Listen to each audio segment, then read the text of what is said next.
25 MLA वाला दल 43 विधायकों को दे रहा चुनौती। हिमाचल प्रदेश में जारी सियासी संकट के बीच कांग्रेस की महासचिव प्रियंका गांधी ने बीजेपी पर निशाना साधा। उन्होंने दावा किया कि 25 विधायकों वाली पार्टी यदि 43 विधायकों के बहुमत को चुनौती दे रही है तो इसका मतलब साफ है कि वो प्रतिनिधियों के खरीद फरोख्त पर निर्भर है। प्रियंका गांधी ने आरोप लगाते हुए कहा, इनका यह रवैया अनैतिक और असंवैधानिक है। हिमाचल और देश की जनता सब देख रही है। जो बीजेपी प्राकृतिक आपदा के समय प्रदेशवासियों के साथ खड़ी नहीं हुई, अब प्रदेश को राजनीतिक आपदा में धकेलना चाहती है। बागी विधायकों को स्पीकर का नोटिस। कांग्रेस के बागी विधायकों को स्पीकर ने कारण बताओ नोटिस जारी किया है। विधानसभा स्पीकर के पास हियरिंग चल रही है। इस दौरान स्पीकर ने बागी विधायकों को कारण बताओ नोटिस जारी किया है। आज बजट सेशन के दौरान विहेव जारी हुआ था। 6 विधायकों ने विहेव का उल्लंघन किया। उसके बाद पार्टी ने दल बदल विरोधी कानून के तहत कार्रवाई की मांग की है। उसके बाद स्पीकर ने कारण बताओ नोटिस जारी किया है। बता दें कि हिमाचल प्रदेश सरकार में संसदीय कार्य मंत्री हर्षवर्धन चौहान ने कांग्रेस के सभी 6 बागी विधायकों को डिस्क्वालीफाई करने की मांग की है। हर्षवर्धन चौहान ने कहा कि बजट पारित करने के लिए सभी कांग्रेस विधायकों को उपस्थित रहने का विहेव जारी किया गया था।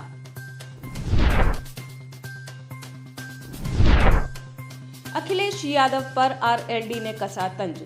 समाजवादी पार्टी के नेता अखिलेश यादव को एक मामले में केंद्रीय जांच एजेंसी सीबीआई द्वारा नोटिस दिए जाने के बाद राष्ट्रीय लोकदल ने प्रतिक्रिया दी है। रालोद नेता रोहित अग्रवाल ने सोशल मीडिया साइट एक्स पर कहा कि जवानी कुर्बान गैंग एक्टिवेट हो जाओ, भैया जी की नोटिस आया है। दूसरी ओर भारतीय राष्ट्रीय कांग्रेस की यूपी इकाई के नेता अजय राय ने कहा कि बीजेपी यह काम अखिलेश यादव को घेरने के लिए कर रही है। मीडिया से बातचीत में अजय राय ने कहा कि अखिलेश यादव भारतीय राष्ट्रीय विकासात्मक समावेशी गठबंधन का मजबूत हिस्सा है और बीजेपी उन्हें पुराने मामलों के जरिए घेरने की कोशिश कर रही है। डॉक्टर आत्महत्या मामले में आप विधायक दोषी करार। दिल्ली में डॉक्टर की खुदकुशी के मामले में आम आदमी पार्टी के विधायक प्रकाश जारवाल को बड़ा झटका लगा है। दिल्ली की राउस एवेन्यू कोर्ट ने बुधवार 28 फरवरी को डॉक्टर आत्महत्या मामले में आम आदमी पार्टी के विधायक प्रकाश जारवाल को दोषी करार दिया। उन्हें आईपीसी की धारा 306 और 120 के तहत दोषी ठहराया गया है।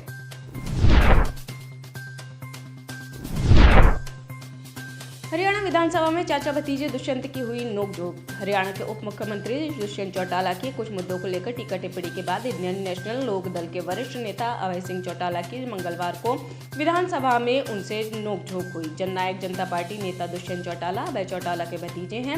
विधानसभा में बहस के दौरान अभय चौटाला ने कहा, अगर कोई भी सदस्य खड़ा होकर ये कहे कि अभय सिंह ने कभी किसी माफिया को आश्रय दिया है तो मैं राजनीति छोड़ दूंगा। यह मुद्दा तब सामने आया जब अभय चौटाला ने विधानसभा में राज्य के बजट पर चर्चा में भाग लेते हुए शराब की एक श्रेणी का उल्लेख किया जिसे राज्य में प्लास्टिक की बोतलों में बेचने की अनुमति नहीं दी जाएगी।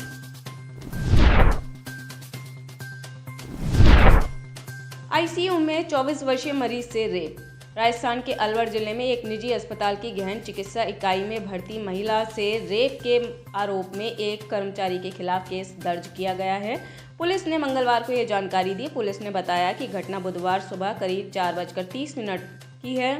आरोपी चिराग यादव को हिरासत में ले लिया गया, जो कि अस्पताल में नर्सिंग सहायक के पद पर कार्यरत है।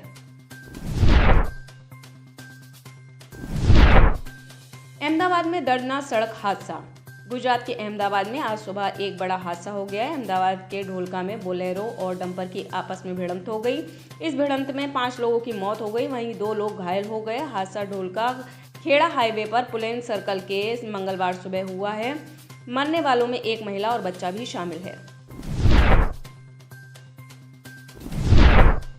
खगड़िया जिले में अधिकारियों की घूसखोरी चरम पर।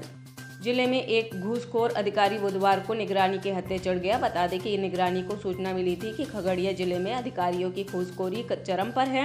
इसको देखते हुए निगरानी ने जाल बिछाया और बुधवार की अहले सुबह अधिकारी के निजी आवास से रिश्वत लेते रंगे हाथ गिरफ्तार कर लिया। राज्य खाद्य निगम के उप महाप्रबंधक शाहिद रजा को निगरानी ने गिरफ्तार किया है। बीजेपी से लड़ने की हालत में नहीं आप। लोकसभा 2024 चुनाव की आधिकारिक घोषणा से पहले ही सभी राजनीतिक पार्टियां चुनावी मोड में आ चुकी हैं। इस दौरान खुद को बेहतर दिखाने के साथ विपक्षी दलों को कमजोर साबित करने की कोशिश में लगी हुई हैं। इसी कड़ी में दिल्ली में लोकसभा सीटों पर जीत हासिल करने और विपक्षी दलों पर मनोवैज्ञानिक बढ़त पाने की कवायद में बीजेपी ने आम आदमी पार्टी के घोषित सभी लोकसभा उम्मीदवारों को कमजोर और पहले ही हारा हुआ बताया है। दिल्ली बीजेपी के अध्यक्ष वीरेंद्र सचदेवा ने कहा है कि आम आदमी पार्टी चुनावी मैदान में सिर्फ प्रतीकात्मक लड़ाई लड़ेगी। पटवारी भर्ती को लेकर भोपाल में महाआंदोलन। पटवारी भर्ती परीक्षा को मिली क्लीन चिट को लेकर आज यानी बुधवार 28 फरवरी को नेशनल एजुकेटेड यूथ यूनियन के बैनर तले राजधानी भोपाल में पटवारी घोटाला आंदोलन किया जाएगा। प्रदर्शन को लेकर नेशनल एजुकेटेड यूथ यूनियन ने अंतिम मौका और लड़ाई का नारा दिया है। इस आंदोलन के तहत 4 सूत्रीय मार्गों को लेकर युवा भोपाल की ज्योति टॉकीज बस स्टॉप के सामने एकत्रित होकर रैली के रूप में सामान्य प्रशासन विभाग तक जाएंगे। सऊदी अरब के हाथ लगा अरबों डॉलर का खजाना खत्म होने की खबरों के बीच सऊदी अरब में जमीन में दफन करोड़ों डॉलर के खजाने का भंडार मिला है। रविवार 25 फरवरी को सऊदी अरब की सरकार ने बताया कि तेल कंपनी अरामको को जाफुराह क्षेत्र में 15 ट्रिलियन क्यूबिक फीट गैस मिली है। इससे देश की ऊर्जा क्षेत्र को बढ़ावा मिलेगा। ऊर्जा मंत्रालय ने एक बयान जारी कर इसकी पुष्टि की है।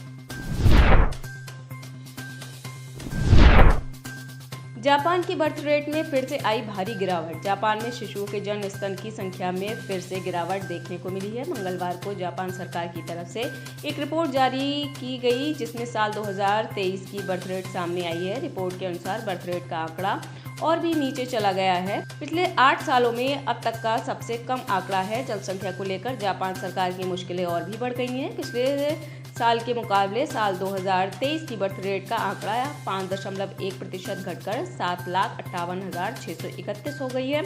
इसके साथ ही लोगों के बीच शादियों के आंकड़ों में भी गिरावट देखी गई है। शादियों की संख्या 5.9% घटकर 4,89,281 हो गई है। बता दें कि पिछले 90 सालों में पहली बार शादियों की संख्या 5 लाख से नीचे हुई है। पाकिस्तान में ईश निंदा के नाम पर मॉब लिंचिंग। पाकिस्तान पिछले कई महीनों से राजनीतिक अस्थिरता और आर्थिक बदहाली को लेकर सुर्खियों में है। इस बीच 25 फरवरी को लाहौर के अछरा बाजार इलाके में एक ऐसी घटना घटी है जिसकी चर्चा हर जगह हो रही है। एक महिला पर भीड़ टूट पड़ती है। ईश निंदा का आरोप लगाते हुए उस महिला के साथ मॉब लिंचिंग की कोशिश की जाती है। हालांकि महिला पुलिस अधिकारी सैयदा बानो नकवी की सूझबूझ से वो महिला भीड़ का शिकार बनने से बच जाती है।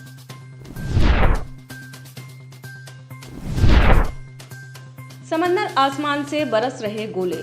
संयुक्त राष्ट्र एक मजबूत और सशक्त फिलिस्तीनी सरकार देखना चाहता है।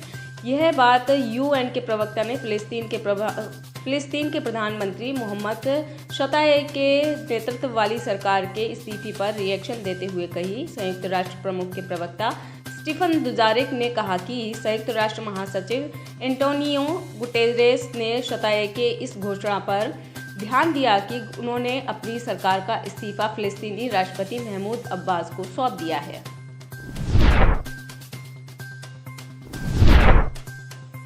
गाजा में मारा गया भारतीय मूल का इजरायली सैनिक। भारतीय मूल के एक 19 वर्षीय इजरायली सैनिक की गाजा में मौत हो गई। इस सैनिक को 7 अक्टूबर के हमले के दौरान हमास ने बंधक बना लिया था। इजरायल की सेना IDF ने अपने खुफिया सूत्रों के हवाले से मौत की पुष्टि की है। सैनिक के शव का अभी तक पता नहीं चल पाया है।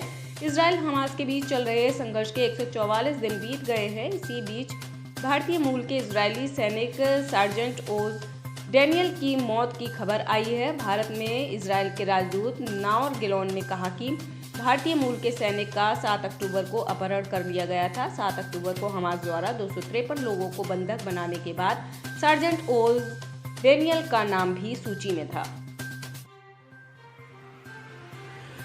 आप इस खबर के बारे में क्या सोचते हैं, हमें कमेंट सेक्शन में बताएं। साथ ही ब्रह्मास्त्र न्यूज को सब्सक्राइब और शेयर भी जरूर करें।